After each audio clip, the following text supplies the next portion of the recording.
Okay, let's see if this is actually gonna work.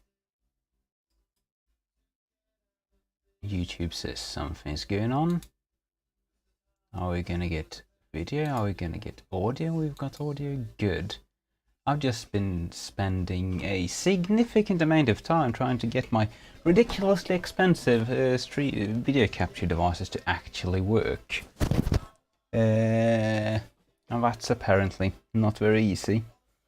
But as the title promises, we're about to get drunk and do things to this guy.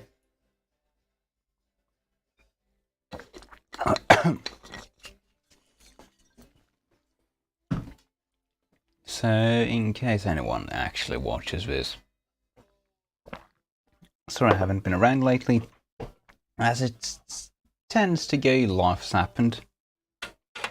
But to actually cue you guys up, this is a BenQ GL2450, I believe, monitor. 2014 model. It's quite nice, quite fresh, in good condition. It actually works. But I've gone to the service menu, checked them over. I've got a few of these for free a couple of days ago, and it seems that they've been basically not used a lot. They've been used for about 4,500 to 6,500 hours, which isn't a lot, and they weren't running at full brightness, so they're actually in really good condition. But they have been spending about 50,000 hours in standby, and that means the whole standby power supply, it's in good condition. I've checked over the other ones, but I still want to have a look at it, see, just to recap it for good measure, because these are not good monitors. They're very cheap. But they're still worth having, I think.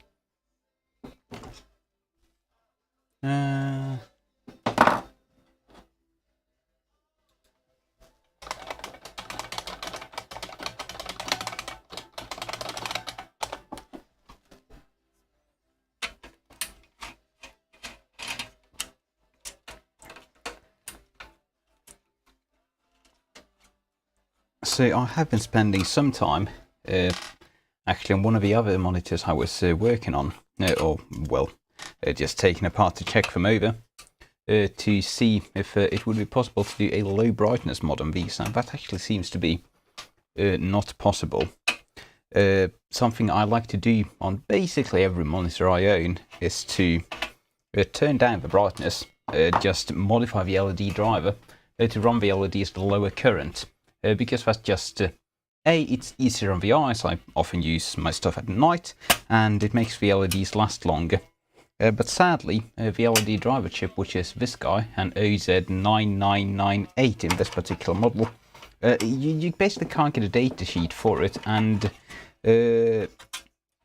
it's not very obvious how to actually change the LED driver current for this. Usually you do something fairly simple and stupid. You replace the driver current sense resistors. In this case, the microscope isn't working, so I can't show you that under the scope.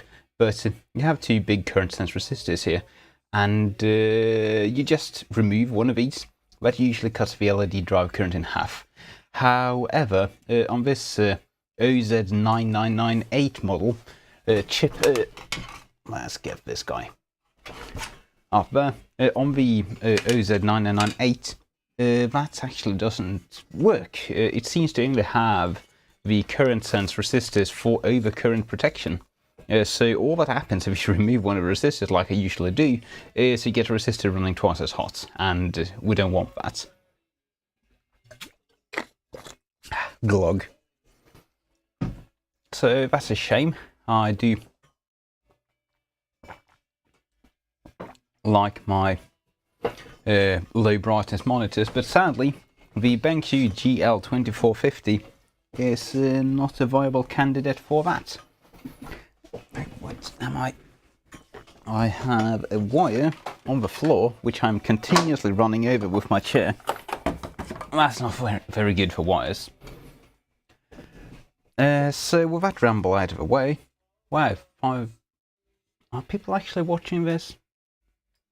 I have no idea, but YouTube's changed the UI again. I think we have 4 people watching. Well, hey, that's nothing, but hey, better than just shouting into thin air, I suppose. That is what happens when you just disappear off of YouTube for like a year. I'm not expecting to get any attention, sadly. Life does happen. So this is the power supply board for the BenQ GL2450, and let's get the brightness up a tiny bit on this camera. Manual control up a couple of stops. There we go. So I need to go and turn off the music in the background. Give me a moment.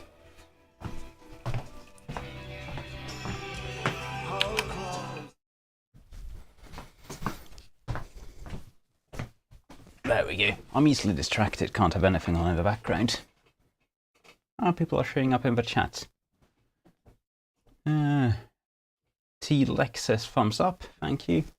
A-Man says, I can see you're doing great, man. Yeah, great and great.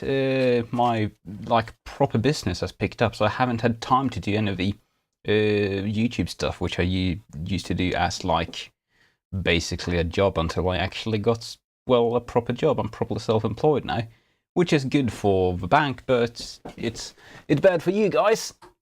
But every now and again, we can do something like this. So yeah, the BenQ GL2450, they've had a couple of revisions of this power supply board. This is the newer one.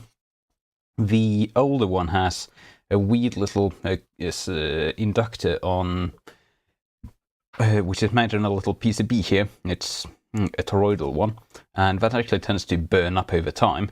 And the reason for that happening is that this output capacitor for the LED driver tends to just go bad, and long story short, that just makes the LED current go higher over time, and finally the inductor burns out, breaks the solder joint, and the whole LED driver circuit fails.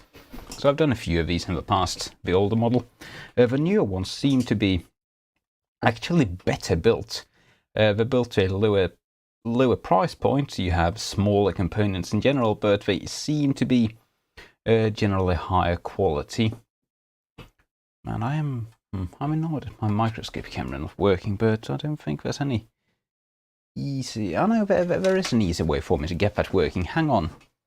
See, I have an issue with this streaming PC, and that's that it doesn't have enough USB connectors. I have ordered USB backplate stuff, but I haven't put it in yet. But I have also ordered a bunch of USB extension cords. So we can just pull an ugly and plug the microscope camera into a front USB port with this beautiful, succulent USB extension cord, and then we'll actually have a microscope up and running, so I can actually show you what I'm talking about. So give me just a moment. I should have done this before going live, but what can you do? Too late now. No takesies, backsies. And we have our camera there. Wait, that was put up. Why wasn't it working? What did I just ruin? I've done something wrong. What did I just disconnect? I disconnected the wrong thing. Where the hell is my microscope camera? Oh, my microscope camera is getting there, and we do that, and do that, and now it's hopefully gonna come to life if I do this. No. If I do this and do like that and do that. Hey, we have microscope camera. There we go. Beautiful. That wasn't a bother at all. Now the sad part is my scenes are all screwed up. But now we can actually take a proper look albeit in small form, at this driver board. So this is the LED driver, which is basically undocumented. I have not been able to get a data sheet for the OZ9998MGN, and the data you find online, the little there is, just does not match the actual chip that's mounted there. So doing any sort of modification to get the brightness down on this monitor is more or less a lost cause. But they do go reasonably dim. They only use 11 watts at 0% brightness, so that's not too bad. Anyway, we are actually here to just replace all these capacitors except for the main primary cap, because I just like to have fresh caps in these monitors. We do know from the service menu that this monitor has been sitting in standby for 45,000 hours, 49,000 hours, and that's going to do a number of it on everything in here. Although it will not ruin the LED driver, which is good. So let's just see. I actually have all the parts at hand since I just did another one of these a minute ago. So we have, let's see, we have two 470 microfarad 25 volt caps, two 680 microfarad 25 volt caps, which have actually quite high specification. These are Elite brand, but if we bring them under the microscope, we can see 680 microfarad 25 volts. But on the other side, we have the ED series, and these are actually quite well specified capacitors, even though they are Elite. Elite, as you may or may not know, is a fairly notorious low quality brand, but they have gotten better and better over time. They are almost a reputable manufacturer at this point. They usually fail because bad manufacturers just put them in applications where they're overloaded, basically. Now, what is not a good quality capacitor in this thing is the 470 microfarad 25 volt ones. They are Hermé brands, and Hermé, they're one of the notorious brands which were failing during the capacitor plague many years ago, and they just keep doing terrible things. They're never going to be good. In particular, let's see if we have any good examples. Let me bring you a quality cap, and I'm going to show you exactly what Hermé is all about. Just give me a moment back at the components drawer. Where do you have any Panasonic FM series, or rather FR series? There's a Panasonic FR series.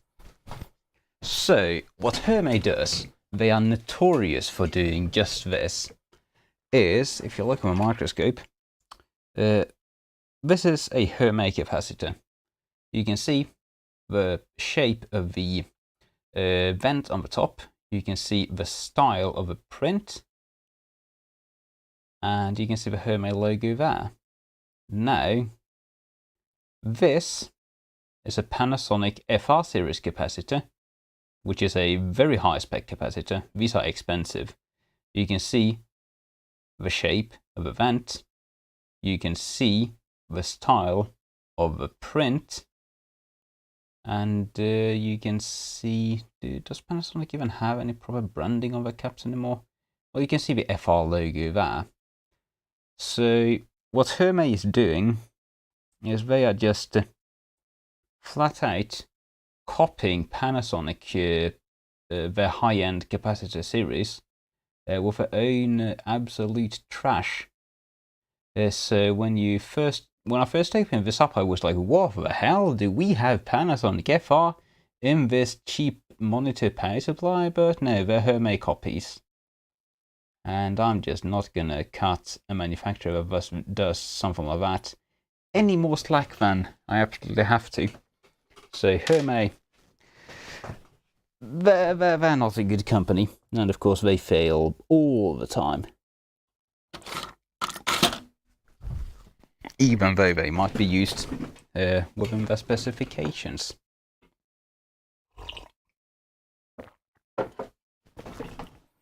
Well, what was I doing? I was replacing this capacitor, which was a 470/25, I think. So because my capture devices weren't working properly, I've just sort of been slowly troubleshooting them while also drinking, so I'm fairly drunk at this point. So we're going to see how well all of this goes. We might end up with a bang, we might not. These monitors were 3 out of a scrap, so if I explode, it's no big deal. I can probably fix it. It's not going to be a problem.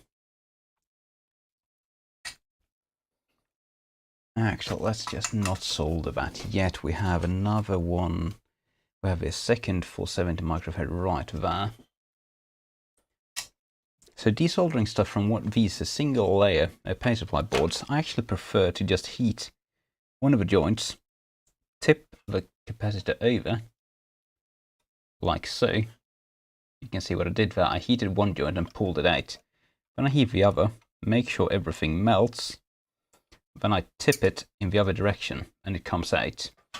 That tends to be a better tactic than trying to actually evacuate the holes while the component is mounted. Because when you try to evacuate the holes with the component mounted, you usually get sweat joints remaining, so you don't actually get all of the solder out. And that's actually going to cause some board damage when you rip the capacitor out. Another thing to note on these GL2450 power supplies, if you get bad caps in them, they tend to have a fuse on the 5-volt rail, and that often blows when the caps go bad. So you see we have here, this is a 5-amp fuse for probably the logic board, and often if the caps go bad, you will get overcurrent to the logic board, and this fuse will also blow. So you might end up in a situation where you've done your due work, you've recapped the entire board, and your power supplies are all turning on fine, you have voltage at the caps, but the logic will not run, and that can easily just be a blown fuse.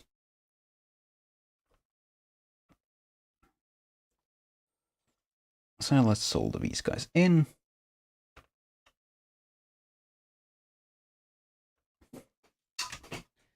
First solder unit's done. That calls for a drink.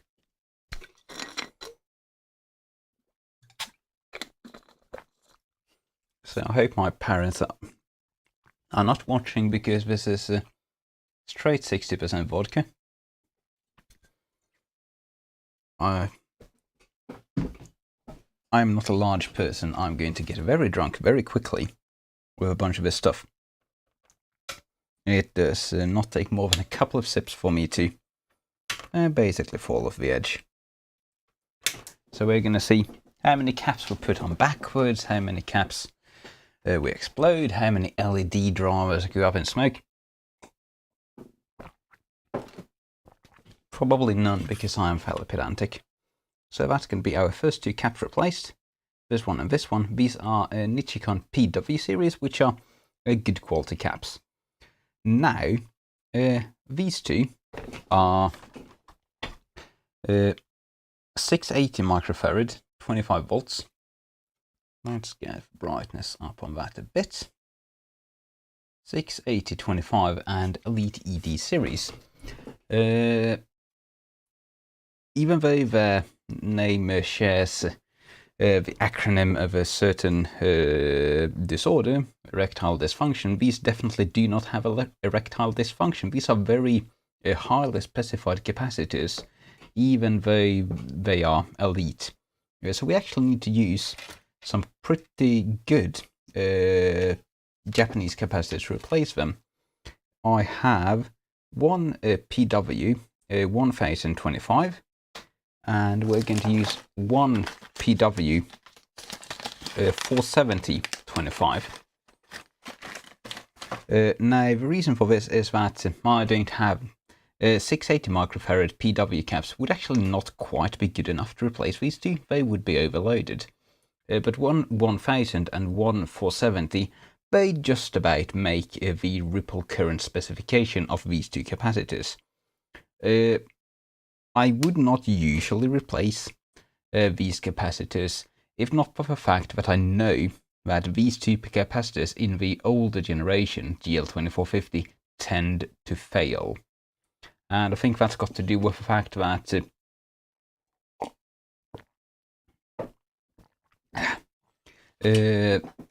Elite, while they have become higher quality over time, they tend to kind of live their specified life, and then they start failing.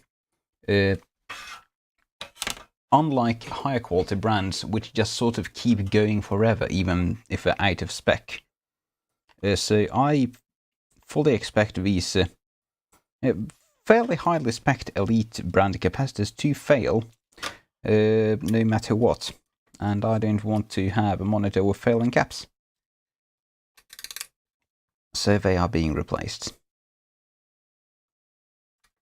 Again, I'm just tilting the capacitor while adding heat to remove it. And we're going to do the same thing with the other one. That's the two original caps removed. Now, we are using one bigger cap, 1000 micro 25, and one smaller cap, 470/25, to replace these two caps.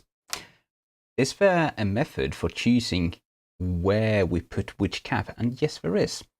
So if we have a look at the board under a microscope, wow, that's way too bright. You want to put the bigger cap closer to the rectifier diode. So you can see we have, do I have a pointer thing here?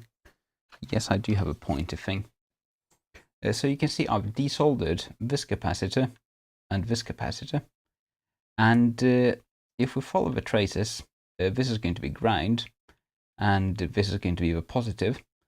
This goes straight to this 3-pin device.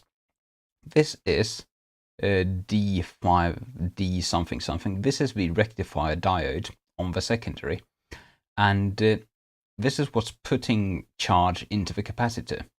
We want the more highly rated capacitor, in other words, the 1000 microfarad, to go as close to the diode as possible, because that's going to see the highest ripple current. So this is where we want to put the 1000 microfarad capacitor, and this is where we want to put the 470. The stronger cap always goes closer to the rectifier.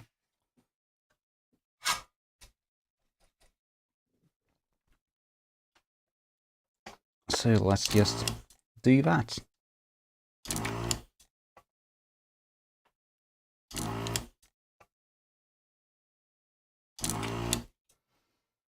Alright, the hole's evacuated.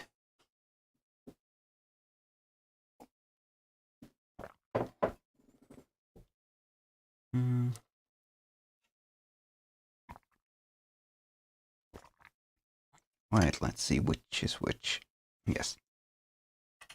Bigger cap, close to the rectifier. Smaller cap, closer to the load.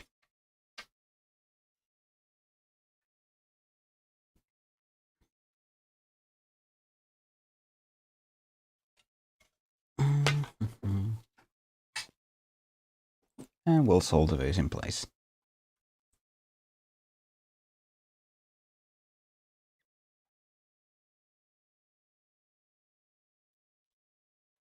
By the way, let's check Sotsi. Are you watching? Get in chat, for fuck's sake. I'm trying to teach you things.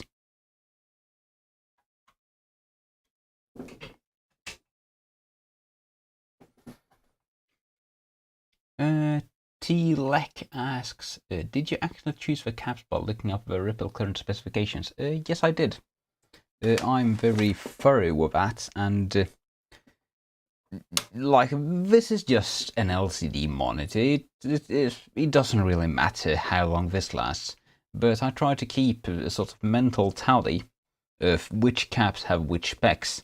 So whenever I do work like this, I make an effort by looking up the caps I'm replacing, looking at the caps I have, and making sure the specs match and are appropriate.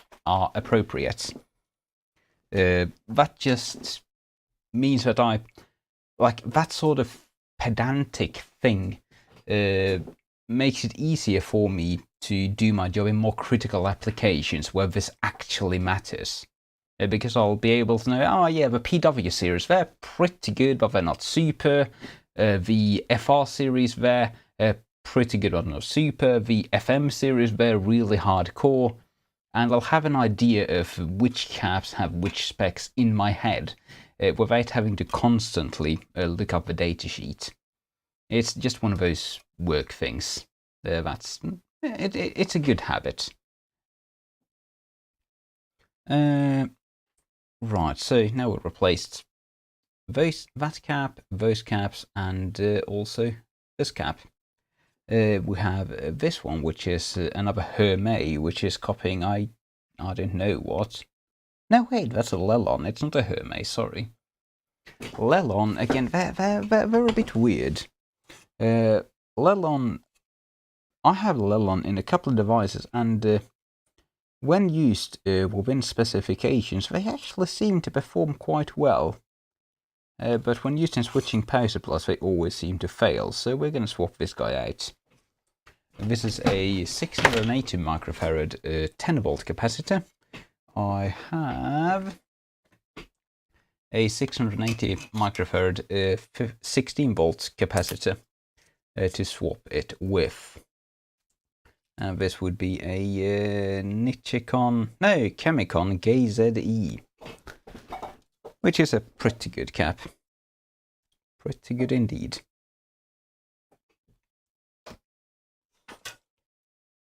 Out you come. Positive towards the edge of a board.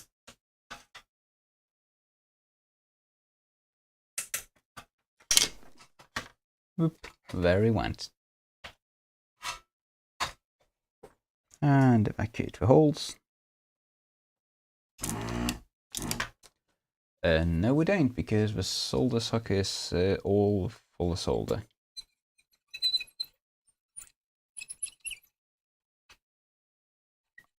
We need to do some sounding.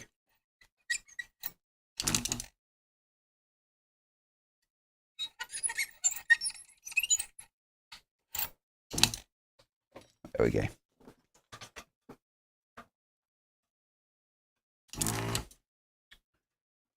Holes evacuated. New cap going in.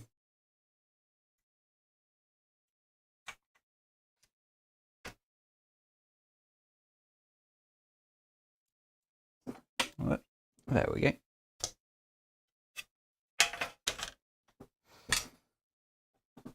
Now we'll solder that in place.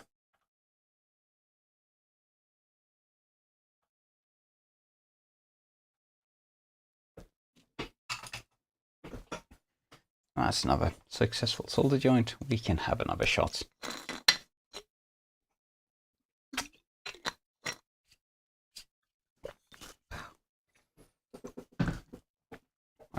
That's painful.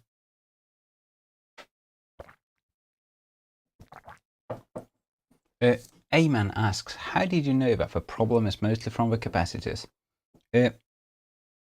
This monitor, this particular power supply, actually works just fine. This one has, I just got this out of the trash, I plugged it in, it worked fine. However, I have had several of these in the past, including my the monitor I'm actually reading the chat on, which is right there. That one had failed capacitors, and I saw some symptoms in it. So in this case, I know that these capacitors are going to fail because I have seen that happen in the past on this particular design of power supply. When they get enough hours on them, they just fail. And in that monitor, it was very obvious that they'd failed because they were, swollen and terrible and just obviously bad. I could have just measured the impedance of them. I didn't because they were obviously failed. And because I have that precedent of knowing that this particular design of power supply will suffer from bad caps when it gets old enough, now I can just have a foresight of replacing the caps before they fail. This power supply, again, every cap, I actually measured through it before I did the stream. Every cap measured just fine. Impedance is fine. Capacitance is fine. Nothing wrong with them. But I just want to have monitors which aren't time bombs.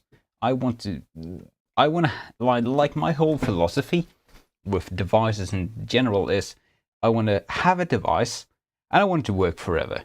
I want to turn my monitor on, I want it to work, and I want it to do that until I get more grey hairs than I already have. And thus far, just doing this sort of replacing random Chinese cheapo capacitors with brand names has served me very well. And so I keep doing that just sort of as a hobby. It's not worth it to do on this particular thing. This is a very cheap monitor. It's just completely pointless. I just do it because I don't like things which waste away with time and break for no good reason. Even if this monitor is not going to be very good in 10 years, I want it to be working in 10 years. Because it's going to be completely usable. Like when it comes to certain classes of devices, like computer monitors, we've reached a point where they're just good enough. For lots of stuff, this monitor is going to be completely fine in 10 years. You can hook this to a server and do your work on it. There's no point in ever replacing this. And I like to make things live up to that potential. Hell, right now down by my servers, I have monitors from like 2005 because I needed some square 5x4 17-inch ones. So the next cap we're going to do is this, which is the 4.7 microfarad secondary side capacitor for the LED driver. And this is actually a 4.7 microfarad 100 volt capacitor. In the old generation of these, it's a 22 microfarad 100 volt capacitor. So it's fairly high voltage. If we take a look under the microscope, we can see, there you go, 4.7 mic, 100 volts. This is just a DC smoothing capacitor. Its value doesn't quite matter as long as it's at least 4.7 microfarads. I only have the 22 microfarad model for the older generation of a monitor, so that's what we're going to be using. And this is a Nichicon PW, I think. Yeah, PW. 22 mic, 100 volts. And it's roughly similar specs, a bit better, I think, than the, in this case, Lelon RZW. Lelon RZW, that they're using. And this thing. Hey, we have another viewer. What's your call? Drester Dr. Esther? Good morning. Good morning to you, sir. I'm quite drunk. I hope you're having a fantastic morning. It's 5:52 in the morning right here.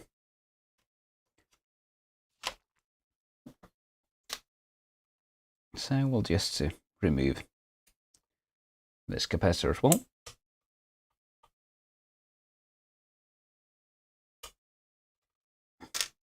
And off it comes. Evacuate the holes.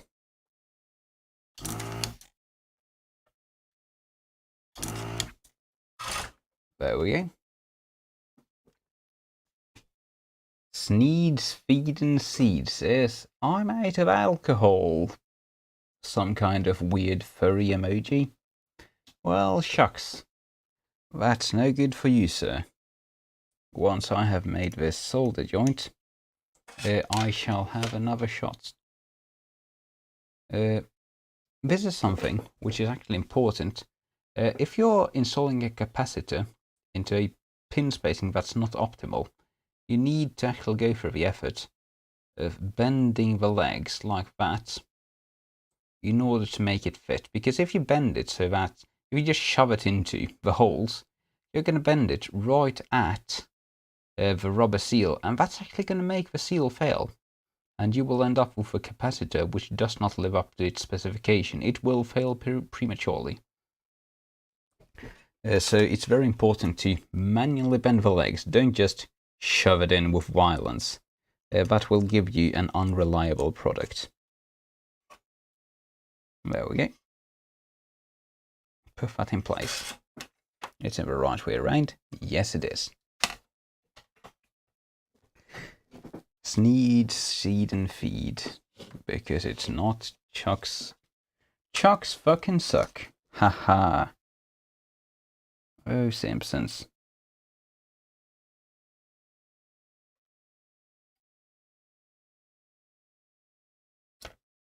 There we go. Snippety snip that.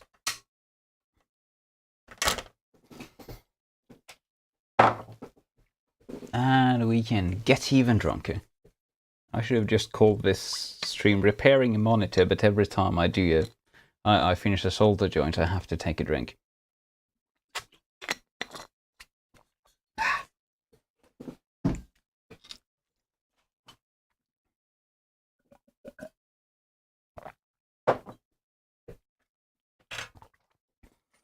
Right, we have one more capacitor to go, and this is the one which is probably the biggest issue in this particular monitor. Since this monitor, if you weren't at the start of the stream, I've powered this monitor on, I've checked the service menu. It has been in standby for 49,000 hours. But it's been powered on for 4,500 hours. So it's just been sitting in standby for most of its life. That means that most of the secondary side capacitors are going to be just fine. They have never seen much use. In particular, the LED driver section has not seen much use. 4,500 hours is not a lot. What will have seen use, however, is the primary side of a power supply. Now, if you're not used to working on these things, you notice the black line going across here. That's the line that separates a primary side from secondary side. And the primary side is going to be powered at all times when you have power in the plug. If you have 230 volts going into this thing, all of this stuff on the primary side is powered, and that includes this big primary cap and this 47 microfarad small cap. If I were really thorough, I would replace this big primary side cap, but I know for a fact that these caps, even if they're cheap, this particular unit is, I think, an Elite. I think it's an Elite. I can't actually see the brand. Oh no, it's a Hermé. Ah, shit. This is a Hermé that's copying a Rubicon. Oh man, that's terrible. So if you look on this, this sort of K-shaped vent, that's what Rubicon uses. And I actually have a Rubicon capacitor we can take a look at. Let's see if I can find it in my stash. It should be in the 1,000 mic. I should have a bunch of Rubicons. Where are they? Where are my Rubicons? I know I've bought them. probably 470s, maybe. No. Oh, come on, I have a bunch of Rubicons, I know it. I should have 470 microfarad Rubicons. Nope, I'm all out of those. Oh, come on.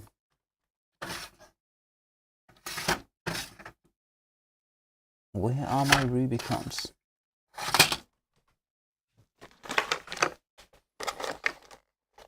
Well, that's embarrassing. I promised you Rubicons, but I can't find them, so never mind.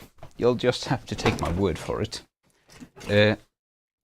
So the vent design, this K, see the K-shaped valve microscope? That's what Rubicon has always used. If you look at the top of the cap, you see nothing else, you see the K. You can be pretty sure it's a Rubicon. But in this case, if we look right at the edge here where we have the glue and the resistor, you can see it actually says Hermé. So just like the other Hermé caps, these guys, which are copying Panasonic, these are copying Panasonic. It's a Hermé cap, looks like a Panasonic. The mains capacitor on this power supply is a Hermé, which is copying a Rubicon. You can see Hermé written right there. So we have really the lowest tier shit cap as the primary rectifying capacitor in this power supply.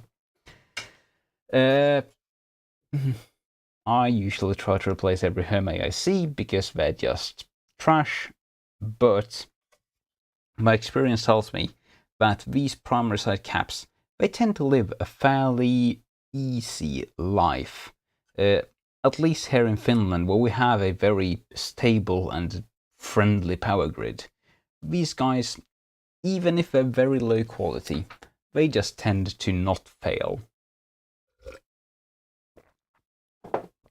So I'm not going to replace this guy. Part of that is these are fairly expensive. You're going to pay up to €2 per unit for a quality 450 volt 100 microfarad cap, which this is. And it seems like a small amount of money. When it comes to electronic components, that's a relatively expensive component. So I'm just not going to swap this. They tend not to fail. Maybe I'll have to eat my hat in 10 years when this fails and all the other caps are fine. Oh well, I'll just have to take the monitors apart and fix them when that happens.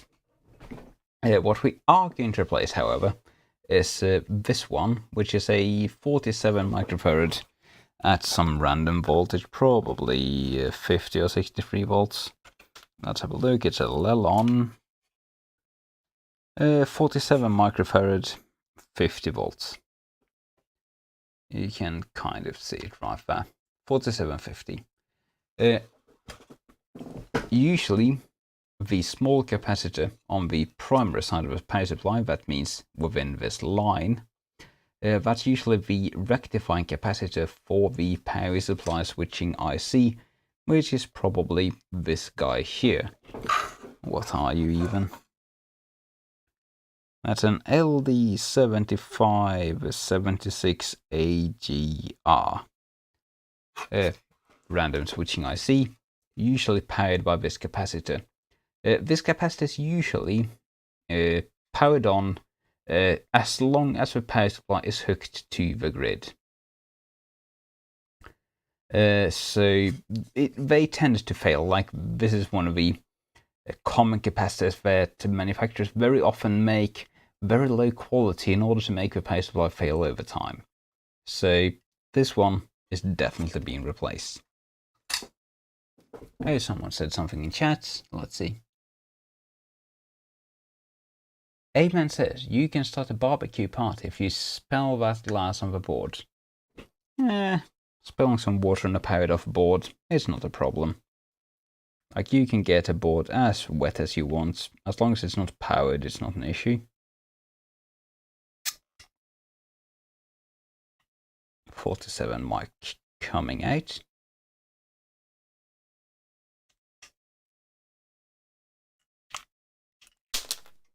There we go. It fell to the ground. Evacuate the holes.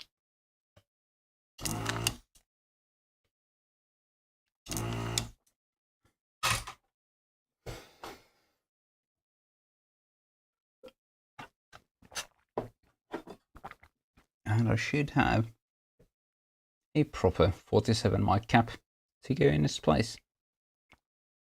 There it went. This is a 47 microfarad YXJ capacitor. It's a Rubicon. Hey, it's a Rubicon. We can compare it to the fake Rubicon on this board. Beautiful. So you have Hermé right there with a K. And if we bring the proper real Rubicon, you can see the K right there. That's a Rubicon. That's a Rubicon copy. Rubicon. Fake Rubicon. There you go. And that's just going to go. Poor proper Rubicon has to go next to a fake Rubicon. And note that I'm not pushing the cap all the way down through the board. I don't want to cause a significant breakage around the gasket of the cap. I just want it to be sort of inserted, because you can see the pin spacing. It's not perfectly matched to the capacitor. You can see the legs are going slightly further apart. So I'm not going to push it all the way down. That will cause leakage of the gasket. So let's solder it.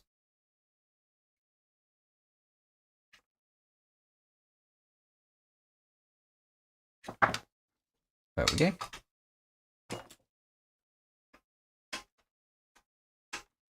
I am getting quite significantly drunk. This is becoming difficult.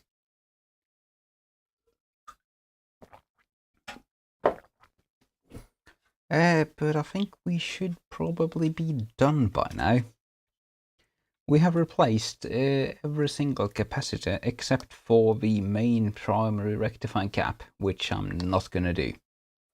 We have Nichicon all over there, Nichicon there, Chemicon there, Nichicon there, and Rubicon there. So we have all Japanese caps in this power supply except for the primary rectifying cap, which tends not to break. Hey, yo, Station 240, you're in the chat. Man, Station 240, I don't think I've ever had a stream where you haven't been in the chat. You, sir, are just a staple of a community. Thank you so much for showing up every single time. I'm very happy to see you, man. I'm also extremely drunk, but there you go. I'm an honest drunk. Like, if I get the sense, Station 240, that if I were to drop off the face of the earth for 10 years and I then did a live stream, you'd still be there to check it out. That's some dedication, man. So, we're about to power this thing on in a moment when I actually get that far. So that's the scaler hooked up to the power supply. Now, I haven't actually dismounted the scaler. The scaler tends to just never fail on these cheap monitors. I've never seen a scaler failure, so I'm not going to give it any attention. The power supply is always the weak point because it's easier to engineer failure. Actually, since I've been doing this like completely wasted, let's just verify the orientation of every capacitor just in case. So this board, I think it's accurate in its silk screen. So this one is the right way around. This one is the right way around. This one is the right way around. Right way around. Right way around. Right way around. Right way around. And that's all the caps we've touched. Beautiful. I think I've succeeded in recapping a board while being completely drunk out of my mind. So, we should be able to power this up and have a working monitor. Now the stakes are high here because this monitor was actually working beforehand.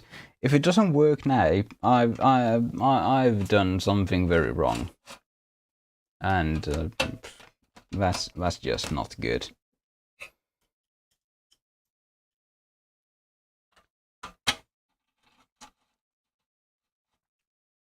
So we'll just tighten that down slightly and get rid of all this trash that's lying on the panel.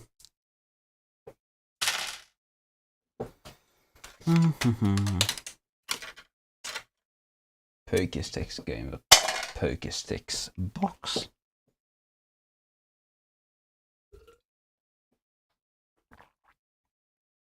Hey, Superbrain AK, you're in the chat as well. You're another staple of the community. I can't believe you've probably never missed a stream as well. I'm thoroughly impressed. For being a small-time YouTuber, oops. You're good, man. Keep it up. So this is just... this is not going well, is it? Shielding plate goes like so. Now stay in place, you. Power supply goes there. Zoom this guy out a bit. Like so.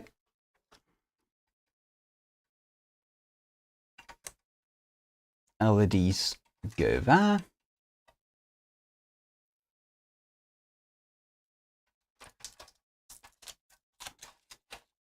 Superbrain AK says, wouldn't say I've never missed a stream, but thanks for the praise. As far as my streams go, man, you've been in most of them. Most of them.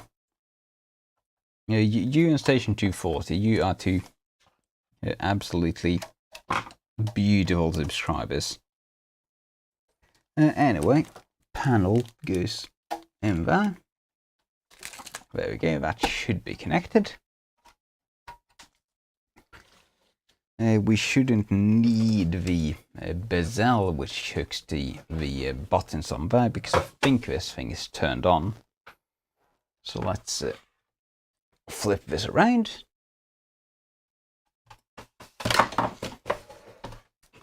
And plug it in.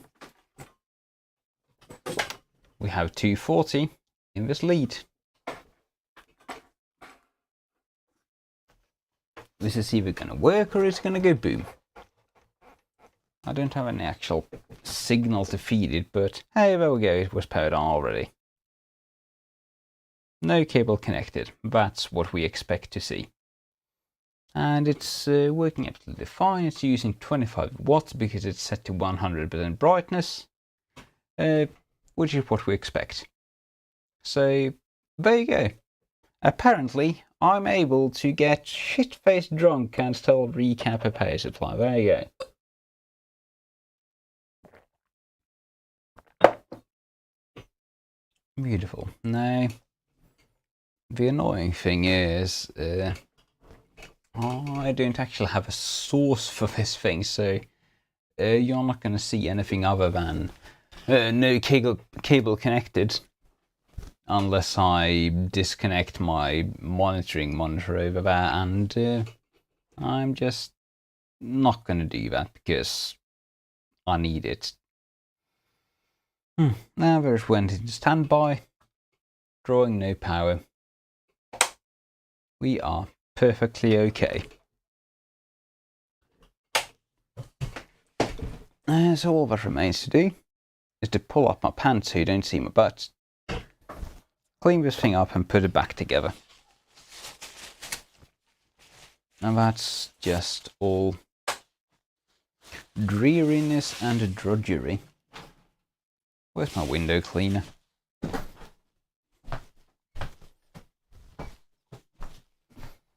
I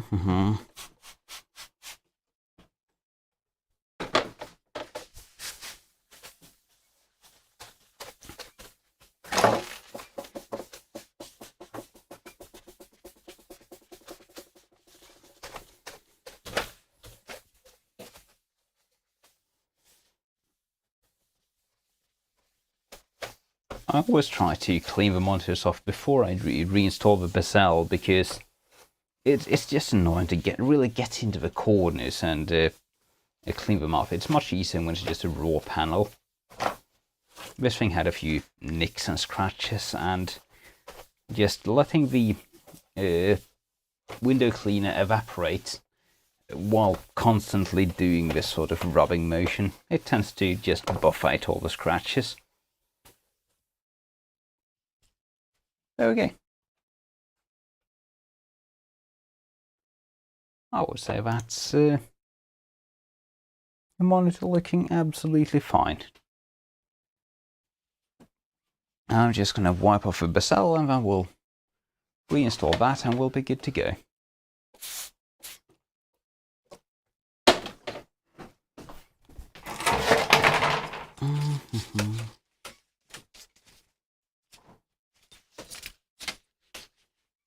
Always wipe off the buttons, because that's where people go for icky, greasy, disgusting fingers.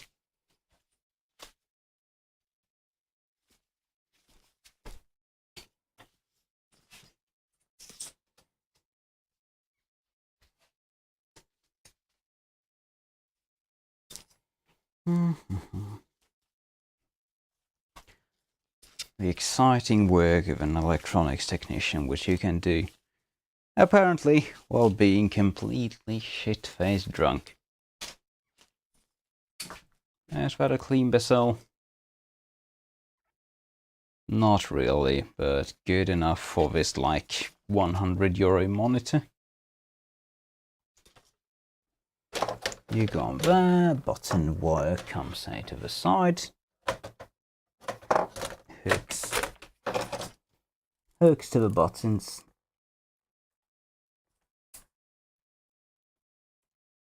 Like so. And now if we turn this on, we should be able to see the LED light, and there we go, LED is lighting. We should be able to turn it off, and we can. It's working perfectly. What's the chat say?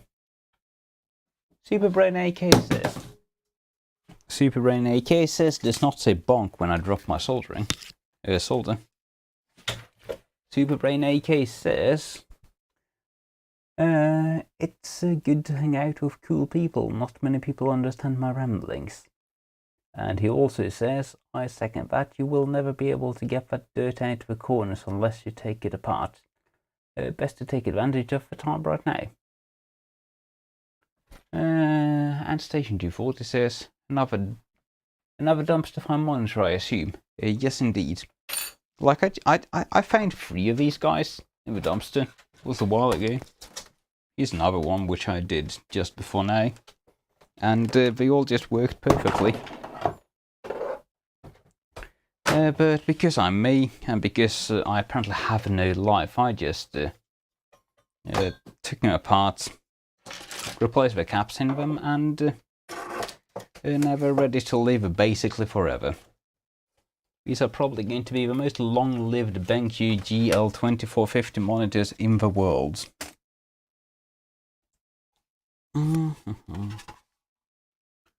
Whoever used to own these actually took good care of them. They were set to like 60-something% brightness when I got them, which is good. You never ever want to run one of these generic computer monitors on more than like 50% brightness, really. But every percent brightness you turn down, you gain like a year of lifetime. Oh man.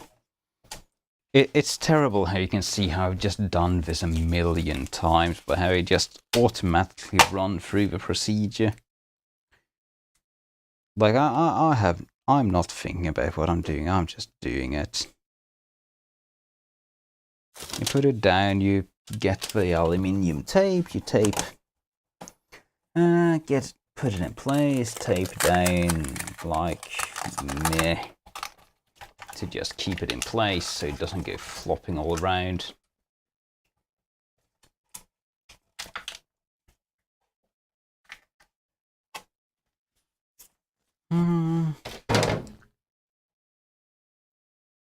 Band B Game Room says, haven't caught the stream in quite a while. How's it going?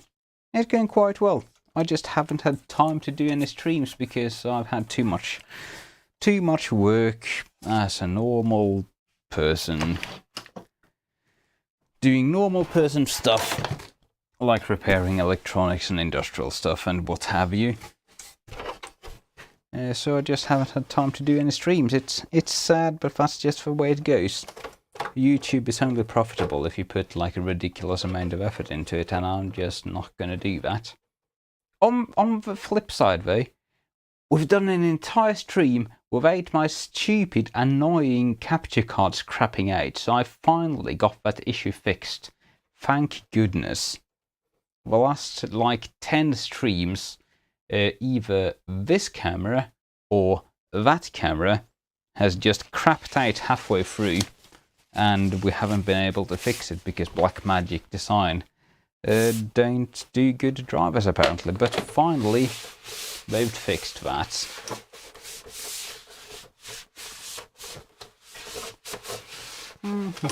Give it a good wipe down.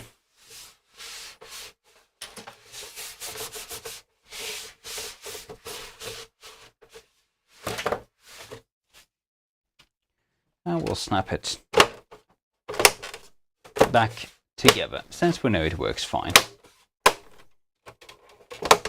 Craig Nering is in the chat, another staple of a community. Hello Craig, I hope you're having a good day, night, whatever time of day it is in your particular part of the world. We have just finished up this BenQ GL2450 monitor, which we've recapped for no particular reason other than me liking to do that. We're about to do a final test, since we just snapped it all back together. If it doesn't work now, I'm going to be annoyed, but I think it's going to work just fine.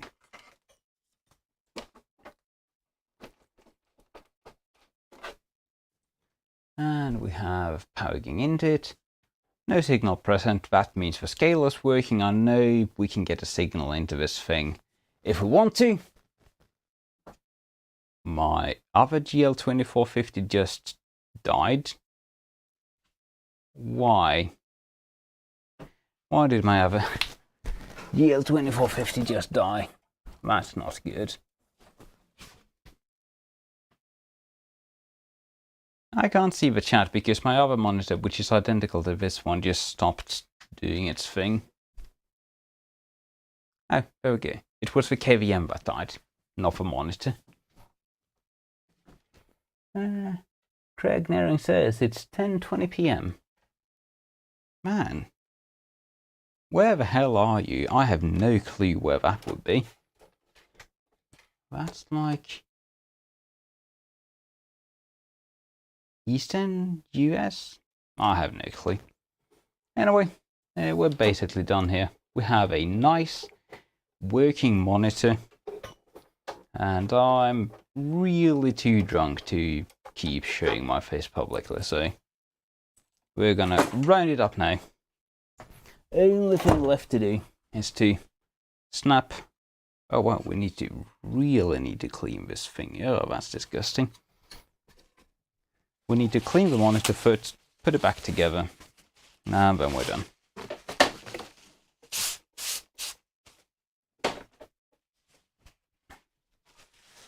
These shiny black things are just the worst. They never look good after you've had them for a year or two. Put a pencil on them and they get scratched.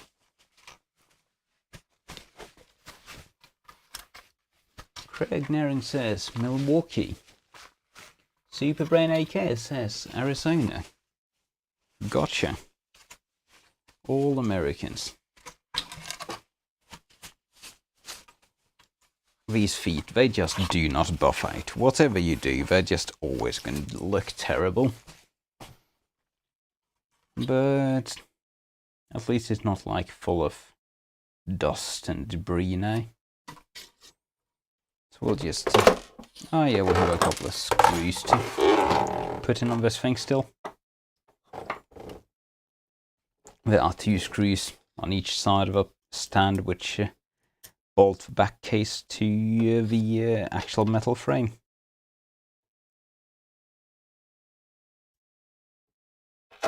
I am fucking wasted, man.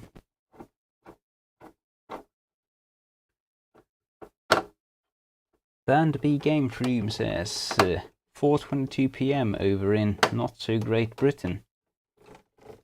PM? No, that's going to be 4:22 AM in Britain for you, sir.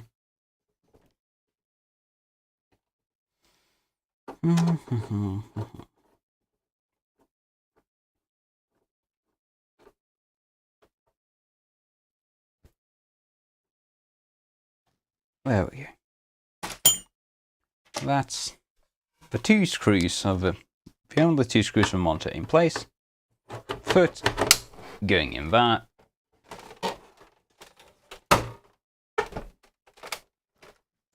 Ta-da!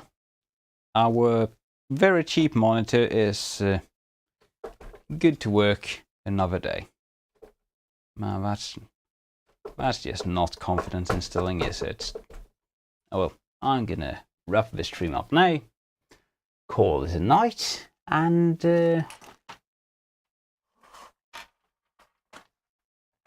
we're just about to roll this capacitor off a bench. But yeah, I'm done for tonight. You guys take care, and maybe we'll do another stream in another year. We'll see. Take care.